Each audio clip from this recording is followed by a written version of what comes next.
বন্ধ থাকে, আবার সন্ধ্যেবেলা সে মন্দির খোলা হয়। এখন নতুন যে সিস্টেম হয়েছে সারা বছরই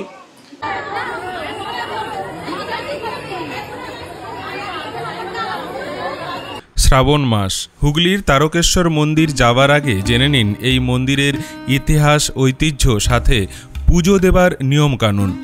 বাবা শিবের ভক্তদের জন্য আরও কিছু তথ্য সাথে থাকছে। বাংলার অন্যতম প্রাচীন মন্দির তারকেশ্বরের এই শিব মন্দির প্রাচীন বাংলার চালা স্থাপত্যের নিদর্শন হিসাবে গুরুত্বপূর্ণ। এই মন্দির তারকেশ্বরের শিবলিঙ্গের একটা আলাদা মহিমা রয়েছে, কারণ এটি স্বয়ম্ভূলিঙ্গ। তারকেশ্বরের শিবলিঙ্গ কেউ স্থাপন করেননি, এখানে স্বয়ং আবির্ভূত হয়েছিলেন বলে মনে করা হয়।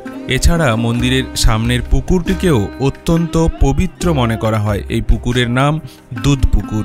লোকবিশ্বাস এই জলেরও একটা আলাদা মহিমা রয়েছে, তাই তারকেশ্বর এত জনপ্রিয়।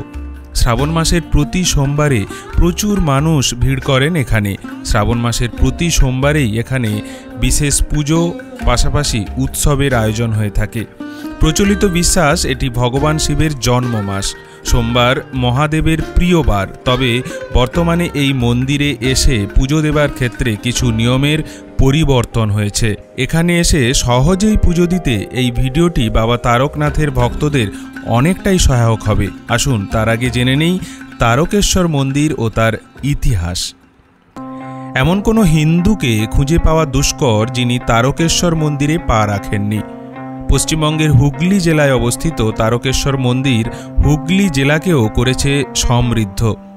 আজ হুগলি জেলার এই তীর্থস্থান তারকেশ্বর নামে খ্যাত হলেও এক সময় এই অঞ্চলের নাম ছিল তাড়পুর। সেখান থেকেই বর্তমান তারকেশ্বর কিভাবে হলো জানেন?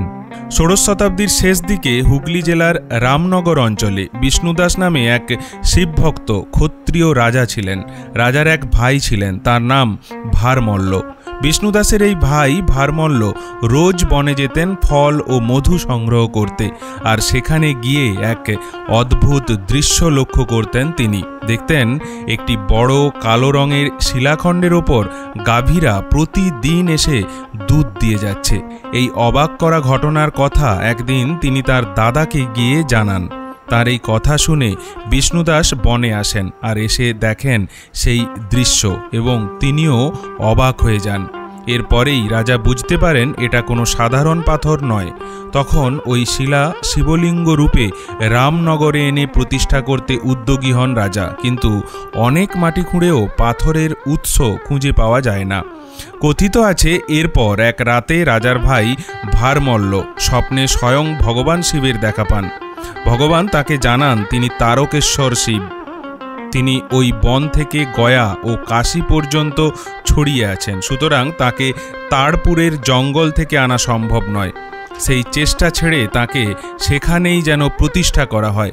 এরপর স্বপ্নাদিষ্ট ভারমল্ল ও মুকুন্দরাম রাজা বিষ্ণুদাসের সহযোগিতায় বন কেটে পরিষ্কার করে তাড়পুরেই একটি আটচালা মন্দির করেন, যা তারকেশ্বর মন্দির নামে জনপ্রিয় হয়ে ওঠে। মুকুন্দ ঘোষকে ভগবানের সেবার কাজ অর্পণ করা হয়। তিনিই ছিলেন তারকনাথের প্রথম সেবক। রাজা বিষ্ণুদাসের মৃত্যুর পর ভারমল্ল রাজা হন। কিংবদন্তি অনুসারে এই মন্দিরটি 1729 সালে নির্মিত হয়েছিল। বর্তমানে এই মন্দিরে লক্ষ লক্ষ ভক্তের সমাগম ঘটে। মন্দিরে এসে পুজো দেবার বিশেষ নিয়ম রীতিনীতি জানালেন মন্দিরের বর্তমান এক সেবক।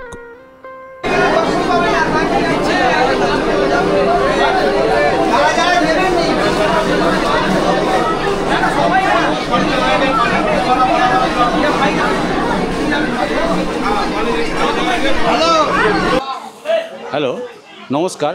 আমি শ্রী গণেশ গোস্বামী বলছি। আমি তারকেশ্বরের মন্দিরের একজন পথপ্রদর্শক। আমার কাছে যারা আসে তাদেরকে সুষ্ঠুভাবে আমরা সেই পরিষেবা দিতে পারি। তারকেশ্বর মন্দির সাধারণ দিনে সকাল 6:30 থেকে 9:30 পর্যন্ত খোলা থাকে এবং ভেতরে যাওয়া যায়। আবার 9:30 পর থেকে বেলা 11টা পর্যন্ত বাবার নিত্য সেবা করা হয়। 11:05 পর বেলা 1:30 পর্যন্ত আবার সাধারণ যাত্রী ভেতরে প্রবেশ করতে পারে। তারপর বাবার ভোগ পরিষেবা হয়, মন্দির বন্ধ থাকে, আবার সন্ধ্যেবেলা সে মন্দির খোলা হয়।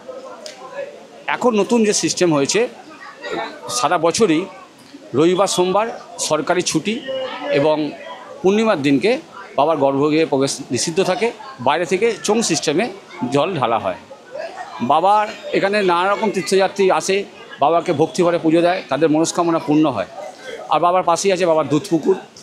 আমরা যদি আসতে চান তাহলে আমার সঙ্গে যোগাযোগ করতে পারেন। আমার ফোন নম্বর এই যেতে দেওয়া থাকবে। নমস্কার।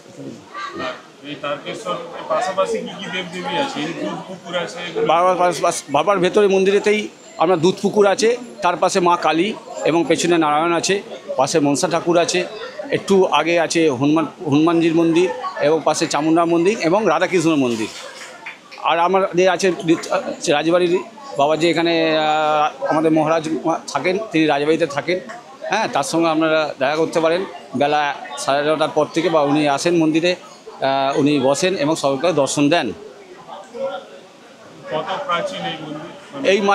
এই মন্দির প্রায় 400 বছর, এই মন্দির প্রায় 400 বছরের পুরনো। এখান থেকে আমাদের এখান থেকে প্রায় 3 কিলোমিটার দূরে রামনগর বলে একটা গ্রাম আছে। সেই গ্রামে এক ধরনের জমিদাররা থাকতেন। সেখানে যে গাভী থাকতো, কপিলা গাভী, সে আমাদের এইখানে জঙ্গল ছিল, সেখানে এখানে গরু চড়াতে আসতো রাখাল। সে এখানে গরু চড়াতে দেখে যে দুধ কমে যাচ্ছে কপিলা গায়ের। তা তিনি লক্ষ্য করতে করতে দেখেন যে সেই কপিলা গাই নিজে থেকেই একটা পাথরের ওপর দুধ দিচ্ছে। এইটা দেখে সে ওখানকার জমিদারকে বলেন এবং তিনি স্বপ্নাদেশ পায় যে বাবা তারানাথ এখানেই অধিষ্ঠিত আছে। তিনি চেষ্টা করেছিলেন যে আমাদের এই তারানাথকে স্যারের ওখানে নিয়ে যাওয়ার জন্য, কিন্তু তিনি পারেননি। এখানেই সেই ঠাকুর প্রতিষ্ঠা হয় এবং মাহাত্ম্য ছড়িয়ে পড়ে।